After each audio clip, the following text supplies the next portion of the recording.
இன்னைக்கு கவின் அந்த சுபாஷினிய திருமணம் முடிஞ்சு நல்லா இருந்துட்டு அவங்க குடும்பம் சந்தோஷப்பட்டிருக்கும்.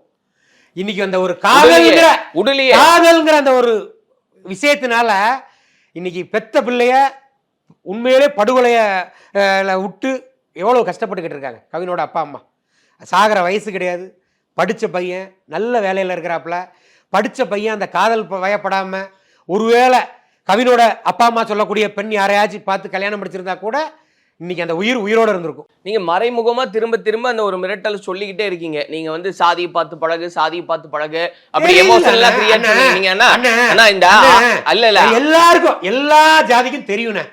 சும்மா வந்து பேசுறதுக்காக சொல்றவன் எவனோ அவன் வீட்டு பொட்ட பிள்ளைய வந்து இன்னொரு ஜாதிகாரனுக்கு கொடுப்பானா? சும்மா சோசியல் மீடியாக்கள்ல பேசுறவன் சொல்லிட்டு தெரியும். அண்ணன் அரிநாடார் கல்யாணம் பண்ணி அரிநாடார் கல்யாணம் பண்ணியிருக்கான் அப்படின்னா காதலிச்சு ஒன்றும் கல்யாணம் பண்ணல. அரிநாடார் வந்து இறக்கப்பட்டேன், பாவப்பட்டேன், ஒரு அனாதைக்கு வாழ்க்கை கொடுக்கணும்னு நினைச்சேன். அரிநாடார் வந்து ஒரு காதல் மயக்கத்திலேயோ ஒரு சின்சியரான காதல்ல போயிட்டு ஒன்றும் போய் பொண்ணு கேட்கல. அண்ணனுக்கு மட்டும் விதிவிலக்கு இருக்கும் எல்லா இடத்துலையும். அண்ணன் அதைத்தான் நான் சொல்ல வரேன். இப்ப என்னோட கல்யாணம் நீங்க அனுதாபப்படலாம், இல்ல நீங்க அனுதாபப்படலாம், நீங்க வந்து வாழ்க்கை கொடுக்கலாம், நீங்க வந்து நான் உயர்ந்தவனா காமிக்கலாம். ஆனா இன்னொருத்தன் பண்ணா நீங்க ஏத்துக்க மாட்டீங்க. என்னோட கல்யாண விஷயத்துல ரெண்டு குடும்பத்திலயும் பிரச்சனை இல்ல, ரெண்டு குடும்பத்திலயும் பிரச்சனை இல்ல, ரெண்டு குடும்பமும் ஒத்து போகுது. எனக்கு வந்து குடும்பமே இல்லைன்னு தான் சொல்லி கல்யாணத்துக்கு வராங்க. சரி, எனக்கு நான் கல்யாணம் முடிக்கும் போது குடும்பமே இல்லை அப்படிங்காங்க. அப்போ ஒரு அனாதை, அப்போ ஒரு நல்ல எண்ணத்துல நான் வாழ்க்கையை கொடுக்கேன்.